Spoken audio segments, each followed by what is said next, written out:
Hello mga kasimple! It's me again. Ang init ng panahon. Pumunta kami sa SM.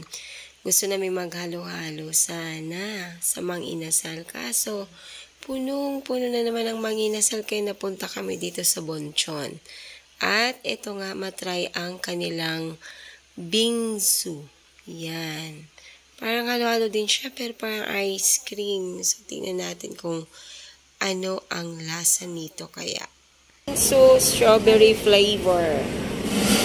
Mukhang masarap naman. Tsaka mukhang mukha lang. Sobrang nipis. Mukha lang kasi hindi pa naman na subukan. Subukan natin. Hindi na pala tanggalin yung ulo. Oo, kaya nga may butas eh. Akala ko nga ano. Sarap.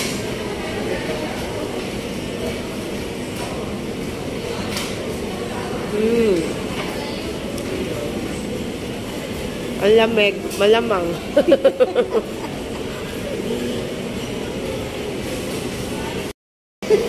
Ay! Dito na lang. Sa akin na lang. Sa'yo na lang. Grabe. Ang nipis ng ano niya. Ice. Sobrang nipis. Parang sa ano. Hindi, mas manipis pa doon sa radon eh, no? Sarap. Mas pino.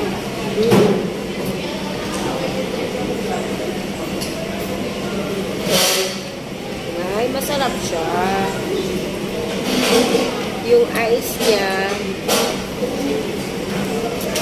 ice niya, tingnan mo, parang milk, parang, ano ba yan?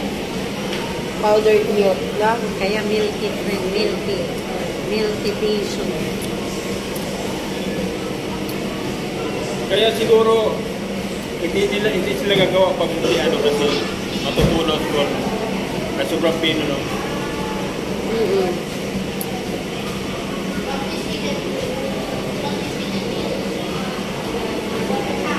Sarap.